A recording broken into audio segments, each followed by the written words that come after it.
പ്രധാന വാർത്തകൾ വായിക്കുന്നത് ഗീതാ പി വി. അതിരില്ല ലോകം, തടയില്ല കാലം. യുദ്ധങ്ങൾ ഇനി ചരിത്രത്തിന്റെ ഭാഗമായി മാറും. അതിർത്തി രക്ഷാസേനകളെ പിൻവലിക്കാൻ ലോകരാജ്യങ്ങൾ തമ്മിൽ ധാരണയായി. ജനീവയിൽ നടക്കുന്ന ഐക്യരാഷ്ട്രസഭയുടെ ഒരൊറ്റ ലോകം ഒരൊറ്റ ജനത കോൺക്ലേവിൽ വെച്ച് അതിർത്തി രക്ഷാസേനകളെ പിൻവലിക്കുന്നതിനുള്ള കരാറിൽ ലോക നേതാക്കൾ ഒപ്പുവെച്ചു. 3 ഘട്ടങ്ങളായാകും സേനയെ പിൻവലിക്കുക. രാജ്യങ്ങൾ തമ്മിലുള്ള അതിർത്തികൾ നിലനിൽക്കുമെങ്കിലും ഇതോടെ പൗരന്മാർക്കു നിയന്ത്രണങ്ങളില്ലാതെ ലോകത്തെവിടെയും യാത്ര ചെയ്യാം. സമാധാന പാതയിലേക്കുള്ള ആദ്യ ചുവടുവയ്പ്പാണിതെന്ന് ഐക്യരാഷ്ട്രസഭ secretary general doctor Evelyn Nissy പറഞ്ഞു. വരും തലമുറയ്ക്കുള്ള ഏറ്റവും വലിയ സമ്മാനമാണിത്. അഭയാർത്ഥികളില്ലാത്ത ഒരു ലോകം ഇവിടെ യാഥാർത്ഥ്യമായിരിക്കുകയാണ്. അഫ്ഗാനിസ്ഥാനിൽ നിന്നുള്ള ആക്ടിവിസ്റ്റ് നാദിയ റഹ്മാൻ പ്രതികരിച്ചു. യുദ്ധോപകരണങ്ങൾ പുനഃചക്രമണം ചെയ്ത് നിത്യോപയോഗ സാമഗ്രികൾ നിർമ്മിക്കാനാണ് കോൺക്ലേവിലെ തീരുമാനം. ഗോളാന്തര കിരീടം പങ്കിട്ട് ഭൂമിയും ചൊവ്വയും. ഫിഫ ഗോളാന്തര കപ്പ് ഫൈനൽ കണ്ടത് 500 കോടി ആരാധകർ. അതിരുകളില്ലാത്ത ആവേശ പോരാട്ടത്തിനൊടുവിൽ ഗോളാന്തര ഫുട്ബോൾ കിരീടം പങ്കിട്ട് ഭൂമിയും ചൊവ്വയും. ആദ്യ ഗോളാന്തര കപ്പിന്റെ ഫൈനൽ പോരാട്ടം ആരാധകർക്ക് സമ്മാനിച്ചത് അവിസ്മരണീയ നിമിഷങ്ങളാണ്. സൗരയൂഥത്തിന്റെ വിവിധ ഭാഗങ്ങളിൽ നിന്ന് 500 കോടി ആരാധകർ കണ്ട മത്സരത്തിലൂടെ പിറന്നത് പുതുചരിത്രം. ചൊവ്വയിലെ കുറഞ്ഞ ഗുരുത്വാകർഷണവുമായി കളിക്കാർ പൊരുത്തപ്പെടുന്നതിന് പ്രത്യേക നിയന്ത്രണ സംവിധാനം ഒരുക്കിയിരുന്നു. ചൊവ്വയിലെ റെഡ് റൂം സ്റ്റേഡിയം സാക്ഷ്യം വഹിച്ചതു തീപാറുന്ന പോരാട്ടത്തിനാണ്. പ്രതികൂല സാഹചര്യങ്ങളെ കളിമിടുക്കുകൊണ്ട് മറികടന്ന ഭൂമിയുടെ താരങ്ങൾ ആദ്യ പകുതിയിൽ തന്നെ 3 ഗോൾ നേടി മുന്നിലെത്തി. ആദ്യ പകുതിയിൽ കളി നിയന്ത്രിച്ചത് ഭൂമി തന്നെ. 3 ഗോളും നേടി ടീമിനെ മുന്നിൽ നിന്നു നയിച്ചത് ക്യാപ്റ്റനായ ലിയോ റാമിറേസ് ആണ്. കുറഞ്ഞ ഗുരുത്വാകർഷണം പലപ്പോഴും താരങ്ങൾക്ക് വെല്ലുവിളിയായി. ഗോൾ കീപ്പർ അറോക്സ് ആയിരുന്നു ഏറെ ബുദ്ധിമുട്ടിയത്. പലപ്പോഴും പിഴവുകൾ ഗോളാകാതെ പോയതു നേരിയ വ്യത്യാസത്തിനാണ്.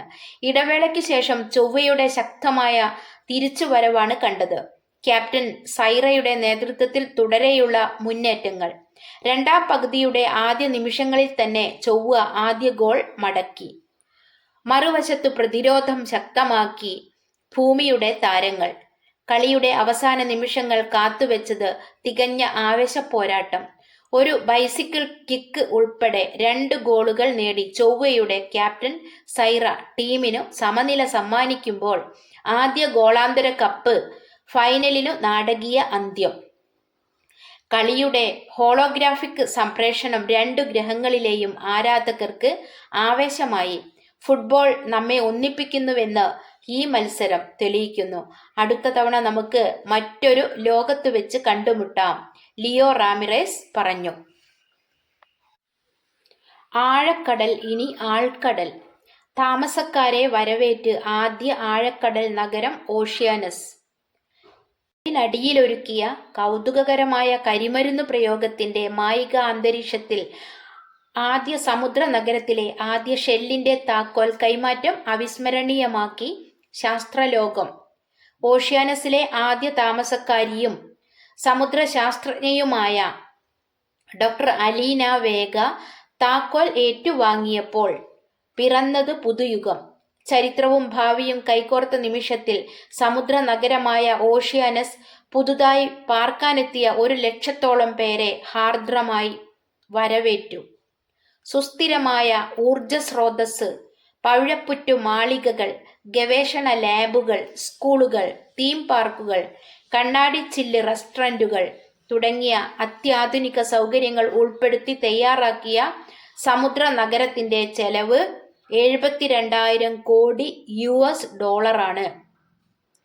സമുദ്രോപരിതലത്തിൽ നിന്ന് 3000 മീറ്റർ താഴെ ബൃഹത്തായ ഒരു ജല അന്തര നഗരി എന്ന ആശയം ആദ്യമായി ഉയർന്നപ്പോൾ കെട്ടുകഥയായി പലരും വ്യാഖ്യാനിച്ചെങ്കിലും 3 ദശാബ്ദങ്ങൾ പിന്നിട്ട് 2050 എത്തിയതോടെ സങ്കല്പം യാഥാർത്ഥ്യമാക്കിയിരിക്കുകയാണ് ശാസ്ത്രലോകം.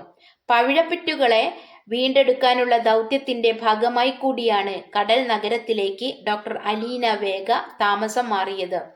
സ്വപ്ന പദ്ധതിയുടെ സാക്ഷാത്കാരം ആഘോഷമാക്കുന്ന അതിനിടയിൽ സമുദ്രാന്തരവാസത്തിന്റെ ദീർഘകാല സുസ്ഥിരതയെക്കുറിച്ചുള്ള ആശങ്കകളും ഉയരുന്നുണ്ട്. സമുദ്ര ജീവിതത്തെക്കുറിച്ചുള്ള നമ്മുടെ തീരുമാനം കണ്ണടച്ച് എടുക്കേണ്ടതല്ലെന്നും അതീവ ശ്രദ്ധ പുലർത്തണമെന്നും ഇക്കോസ്ഫിയർ ക്ലബ്ബ് ആക്ടിംഗ് അംഗം അഡ്വക്കേറ്റ് മോസസ് ജോൺ അഭിപ്രായപ്പെട്ടു. ആദ്യ സംഘത്തിന്റെ ആഘോഷവും ആരവങ്ങളും ഉയരുമ്പോൾ കൂടുതൽ പേർ ആഴക്കടൽ കൗതുകങ്ങൾ തേടി എത്തുമെന്നാണ് പ്രതീക്ഷ. 2075 ആകുമ്പോഴേക്കും ഫ്ലോട്ടിംഗ് എയർടൈൻമെന്റ് ഹബ്ബുകൾ വിപുലീകരിച്ച് അക്വാ ഫാമിംഗ് സംരംഭങ്ങൾ എന്നിവ സജ്ജമാക്കി ഈ ജലസമൂഹങ്ങൾ ഒരു ദശലക്ഷത്തിലധികം പുതുനിവാസികൾക്ക് ആതിഥേയത്വം വഹിക്കുമെന്നാണ് വിദഗ്ധർ പ്രവചിക്കുന്നത്. കായികം. ദേശീയ ഗെയിംസിന് 4 നാൾ. കേരളത്തിന് 550 അംഗ സംഘം. തിരുവനന്തപുരം. ഇന്നേക്ക് 4-ാം നാൾ ദേശീയ ഗെയിംസിന് തുടക്കമാകും. 28 മുതൽ ഫെബ്രുവരി 14 വരെ ഉത്തരാഖണ്ഡിൽ ആണ് ഇത്തവണത്തെ ദേശീയ ഗെയിംസ്. 447 കായിക താരങ്ങൾ കേരളത്തെ പ്രതിനിധാനം ചെയ്തു.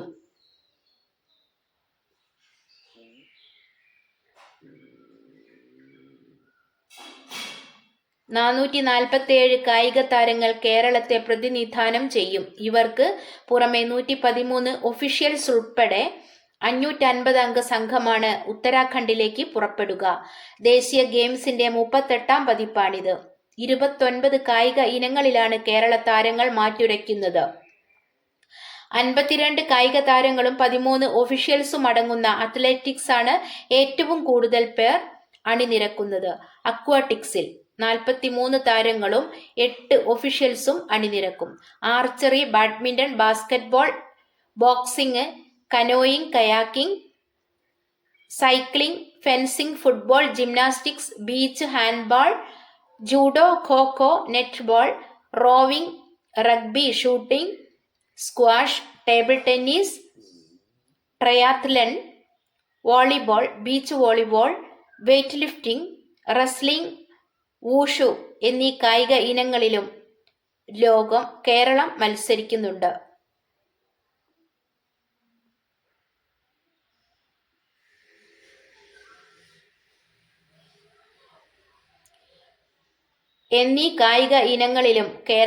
മത്സരിക്കുന്നുണ്ട്. മുൻ അന്താരാഷ്ട്ര നീന്തൽ താരവും ഒളിമ്പ്യനും അർജുന അവാർഡ് ജേതാവുമായ സെബാസ്റ്റ്യൻ സേവ്യർ ആണ് ദേശീയ ഗെയിംസിനുള്ള കേരള ടീം സംഘത്തലവൻ. സുഭാഷ് ജോർജ്, ബിജു വർമ്മ, ആർ പ്രസന്നകുമാർ എന്നിവർ ഡെപ്യൂട്ടി ചീഫ് ഡിമെൻഷൻസ്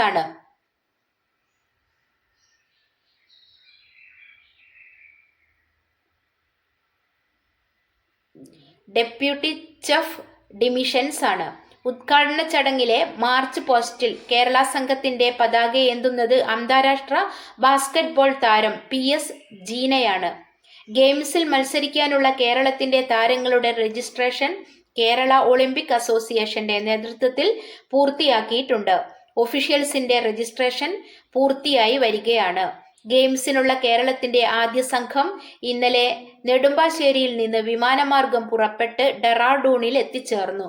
ബാക്കിയുള്ള ടീമുകൾ മത്സരക്രമം അനുസരിച്ച് വിമാനമാർഗം യാത്രയാകും. ദേശീയ ഗെയിംസിനുള്ള കേരള ടീമിന്റെ യാത്ര, പരിശീലന ക്യാമ്പ്, സ്പോർട്സ് കിറ്റ് തുടങ്ങിയ ചെലവുകൾ വഹിക്കുന്നത് സംസ്ഥാന സർക്കാരിന്റെ കായിക വകുപ്പാണ്.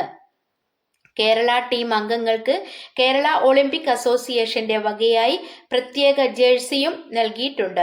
കഴിഞ്ഞ ദിവസം Indian Olympic association president PT ഉഷയാണ് തിരുവനന്തപുരത്ത് ഒളിമ്പിക് അസോസിയേഷൻ ആസ്ഥാനത്ത് നടന്ന ചടങ്ങിൽ ജേഴ്സി അനാവരണം ചെയ്തത്. അദാനി ഗ്രൂപ്പാണ് ജേഴ്സി സ്പോൺസർ ചെയ്തത്. Kerala Olympic association president V Sunilkumar, secretary general S Rajeev, vice president SN Raghuchandran Nair. 447 കായിക താരങ്ങൾ കേരളത്തെ പ്രതിനിധാനം ചെയ്യും. ഇവർക്ക് പുറമെ 113 ഒഫീഷ്യൽസ് ഉൾപ്പെടെ 550 അംഗ സംഘമാണ് ഉത്തരാഖണ്ഡിലേക്ക് പുറപ്പെടുക. ദേശീയ ഗെയിംസിന്റെ 38ാം പതിപ്പാണിത്. 29 കായിക ഇനങ്ങളിലാണ് കേരള താരങ്ങൾ മാറ്റുരയ്ക്കുന്നത്. 52 കായിക താരങ്ങളും 13 ഒഫീഷ്യൽസും അടങ്ങുന്ന അത്ലറ്റിക്സ് ആണ് ഏറ്റവും കൂടുതൽ പേർ അണിനിരക്കുന്നത്. അക്വാട്ടിക്സിൽ 43 താരങ്ങളും 8 ഒഫീഷ്യൽസും അണിനിരക്കും. Archery, badminton, basketball, boxing, canoeing, kayaking, cycling, fencing, football, gymnastics, beach handball, judo, kho kho, netball, rowing, rugby, shooting, squash, table tennis, triathlon, volleyball, beach volleyball, weight lifting, wrestling, wushu എന്നീ കായിക ഇനങ്ങളിലും കേരളം മത്സരിക്കുന്നുണ്ട്. മുൻ അന്താരാഷ്ട്ര നീന്തൽ താരവും ഒളിമ്പ്യനും അർജുന അവാർഡ് ജേതാവുമായ സെബാസ്റ്റ്യൻ സേവ്യർ ആണ് ദേശീയ ഗെയിംസിനുള്ള കേരള ടീം സംഘത്തലവൻ. സുഭാഷ് ജോർജ്, വിജു വർമ്മ, ആർ പ്രസന്നകുമാർ എന്നിവർ ഡെപ്യൂട്ടി ചീഫ് ഡിമെൻഷൻസ്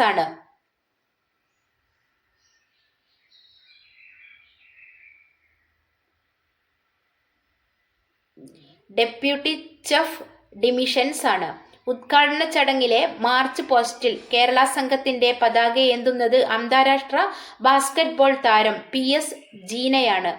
ഗെയിംസിൽ മത്സരിക്കാനുള്ള കേരളത്തിന്റെ താരങ്ങളുടെ രജിസ്ട്രേഷൻ കേരള ഒളിമ്പിക് അസോസിയേഷന്റെ നേതൃത്വത്തിൽ പൂർത്തിയാക്കിയിട്ടുണ്ട്. ഒഫീഷ്യൽസിന്റെ രജിസ്ട്രേഷൻ പൂർത്തിയായി വരികയാണ്. ഗെയിംസിനുള്ള കേരളത്തിന്റെ ആദ്യ സംഘം ഇന്നലെ നെടുമ്പാശ്ശേരിയിൽ നിന്ന് വിമാനമാർഗം പുറപ്പെട്ട് ഡെറാഡൂണിൽ എത്തിച്ചേർന്നു. ബാക്കിയുള്ള ടീമുകൾ മത്സരക്രമം അനുസരിച്ച് വിമാനമാർഗം യാത്രയാകും. ദേശീയ ഗെയിംസിനുള്ള കേരള ടീമിന്റെ യാത്ര, പരിശീലന ക്യാമ്പ്, സ്പോർട്സ് കിറ്റ് തുടങ്ങിയ ചെലവുകൾ വഹിക്കുന്നത് സംസ്ഥാന സർക്കാരിന്റെ കായിക വകുപ്പാണ്. കേരള ടീം അംഗങ്ങൾക്ക് കേരള ഒളിമ്പിക് അസോസിയേഷന്റെ വകയായി പ്രത്യേക ജേഴ്സിയും നൽകിയിട്ടുണ്ട്. കഴിഞ്ഞ ദിവസം Indian Olympic association president PT ഉഷയാണ് തിരുവനന്തപുരത്ത് ഒളിമ്പിക് അസോസിയേഷൻ ആസ്ഥാനത്ത് നടന്ന ചടങ്ങിൽ ജേഴ്സി അനാവരണം ചെയ്തത്. അദാനി ഗ്രൂപ്പാണ് team chief de mission Sebastian Xavier, deputy chief de mission Subhash George, R Prasannakumar തുടങ്ങിയവർ മാധ്യമ സമ്മേളനത്തിൽ പങ്കെടുത്തു. വനിതാ T20 ലോകകപ്പ്. ഭാരത സൂപ്പർ സിക്സിൽ ഒന്നാമത്. കോലാലംപൂർ. അണ്ടർ 19 വനിതാ T20 ക്രിക്കറ്റ് ലോകകപ്പിൽ ഭാരത വനിതകൾ സൂപ്പർ സിക്സിൽ ഒന്നാമത്. ഇന്നലെ നേടിയ തകർപ്പൻ ജയത്തോടെയാണ് ഭാരതം സൂപ്പർ സിക്സ് ഗ്രൂപ്പ് 1-ൽ ഒന്നാമതായത്. ഇന്നലത്തെ മത്സരത്തിൽ ശ്രീലങ്കയെ 60 റൺസിന് തോൽപ്പിച്ചു. ആദ്യം ബാറ്റ് ചെയ്ത ഭാരതം നിശ്ചിത 20 ഓവറിൽ 9 വിക്കറ്റ് നഷ്ടത്തിൽ 118 റൺസ് എടുത്തു. മറുപടി ബാറ്റിംഗിൽ ശ്രീലങ്ക 20 ഓവറും ബാറ്റ് ചെയ്തെങ്കിലും 9 വിക്കറ്റ് നഷ്ടത്തിൽ 58 റൺസ് എടുക്കാനേ സാധിച്ചുള്ളൂ. ഓപ്പണിംഗ് താരം വെങ്കടി തൃഷ നേടിയ 49 റൺസാണ് ഭാരത സ്കോറിന് അടിത്തറയായത്. തൃഷയാണ് കളിയിലെ താരമായതും. അടുത്ത മത്സരം